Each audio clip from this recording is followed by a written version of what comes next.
Hello বন্ধুরা, good morning. কেমন আছো? আশা করি তোমরা ভালো আছো। আমার চ্যানেলে সবাইকে স্বাগত। এই যে আজকে তো শিব চতুর্দশী, সবাইকে অনেক শুভ চতুর্দশীর শুভেচ্ছা জানাই।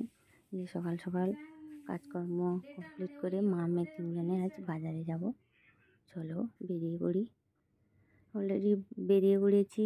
আগে ছোটো মেয়ে যাচ্ছে, আমি আর আমার বড় মেয়ে পেছনে আছি। হেঁটে হেঁটে যাব। তারপর আমাদের ওই মার্কেটেই কিছু কেনাকাটা করব। পুজোর জন্য ফুল ফল, তারপর আমার গোপু সোনার জন্য একটা জিনিস কিনবো, আর ভোলে বাবার জন্য কিছু জিনিস কিনবো। চলো কী কী কিনি তোমাদের সঙ্গে শেয়ার করব। অলরেডি বাজারের কাছে এসে গেছি, আজ দোকানে ঢুকবো।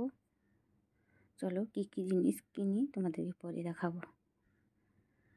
বাড়ি চলে এসেছি, এবার কী কী কিনেছি তোমাদেরকে দেখাবো। চলো ভোলে বাবার জন্য আর আমার গোপু সোনার জন্য কী কী নিয়ে এসেছি দেখাই। চলো, এটা হচ্ছে গোপু সোনার জন্য রূপোর চুড়ি এনেছি, আর এটা হচ্ছে ভোলে বাবার সাপ, আর হচ্ছে এটা বেলপাতা। দেখো ছোটোর উপরে কেমন হয়েছে জানিও। বেলপাতা আর সাপ নিয়েছি, আর আমার গোপু সোনার জন্য এই রূপোর চুড়িটা নিয়েছি। ওকে আজকে পরাবো, একটা শুভ দিনে পরিয়ে দেব। চলো আপাতত পরিয়ে নিই।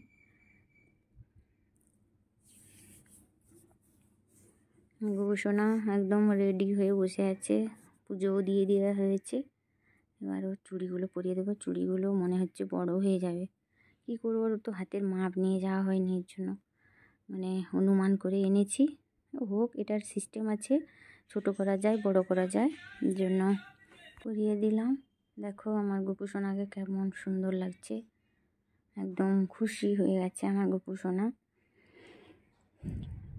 এবার বেরোবো, মানে কী করবো বলো তো, একটু পাশের বাড়িতে যাব, কাকিমার বাড়িতে। এসে তারপর তো সারাদিন খাওয়া হবে না আজকে, যেহেতু বার করেছি নির্জলা উপবাস। সারাদিনের পর ঠাকুরের কাছে মন্দিরে যাব, সেখানে পুজো টুজো হবে। চলো মন্দিরে চলে এসেছি, আমাদের পাশাপাশি শিব মন্দির আছে, ওখানে এসেছি। প্রচুর লোকের ভিড়, সবাই মোটামুটি শাড়ি পরে এসেছি, মা মেয়ে তিনজন। এই যে বড় মেয়ে বসে আছে, আর ছোট মেয়ে ওখানে ওই সাইডে বসে আছে। খুব ভালো লাগছে, সারাদিন যে জলও খাইনি, কিছুই মনে হচ্ছে না, এত ভালো লাগছে। ভোলে বাবার কাছে এসেছি তো, মন প্রাণ একদম আনন্দে ভরে গেছে। বাইরে সবাই মোমবাতি প্রদীপ জ্বালাচ্ছে, তারপর একে একে ভোলে বাবার মাথায় দুধ ডাব ঢালছে, ফল দিচ্ছে, যে যেমন পাচ্ছে করছে। তারপরে ওই যে দেখো ভোলে বাবাকে স্নান করানো হচ্ছে। স্নান টান করানোর পর আবার দুধ ঢালা হবে। একে একে সবাই পুষ্পাঞ্জলি হচ্ছে। তারপর আমরা যেহেতু সংকল্প করব, ওর জন্য আমাদের দেরি হবে, 11টার পর হবে বলে আমরা এক সাইডে বসে আছি। যারা শুধু অঞ্জলি দেবে তারা ভেতরে ঢুকে ভোলে বাবার মাথায় দুধ ডাব ঢালছে, পুজো দিচ্ছে, অঞ্জলি দিচ্ছে, বেরিয়ে যাচ্ছে। আমরা সংকল্প হব যেহেতু, এর জন্য আমাদের দেরি আছে বলে বসে আছি। প্রচুর লোকের ভিড়, খুব ভালো লাগছে মন্দিরে এসে। আর ঠাকুরমশাইকে শুধু বারবার জিজ্ঞেস করছি কখন হবে কখন হবে, আর তর সইছে না। ভোলে বাবার মাথায় দুধ ঢালবো, এটাই আনন্দ। দেখো খুব সুন্দর সিস্টেম করেছে, এক সাইড দিয়ে ঢুকছে, এক সাইড দিয়ে বেরোচ্ছে। মন্দিরটাও খুব সুন্দর, মানে এসে মানে মন প্রাণ জুড়িয়ে যাবে একদম এখানে এসে। আমরা এই সাইডে বসে আছি, আমরা যেহেতু আলাদা সংকল্প হবো, এর জন্য দেরি আছে।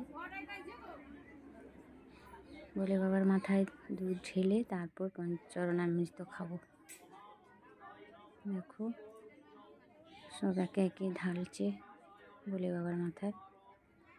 খুব সুন্দর লাগলো আজকের দিনটা। Bye bye.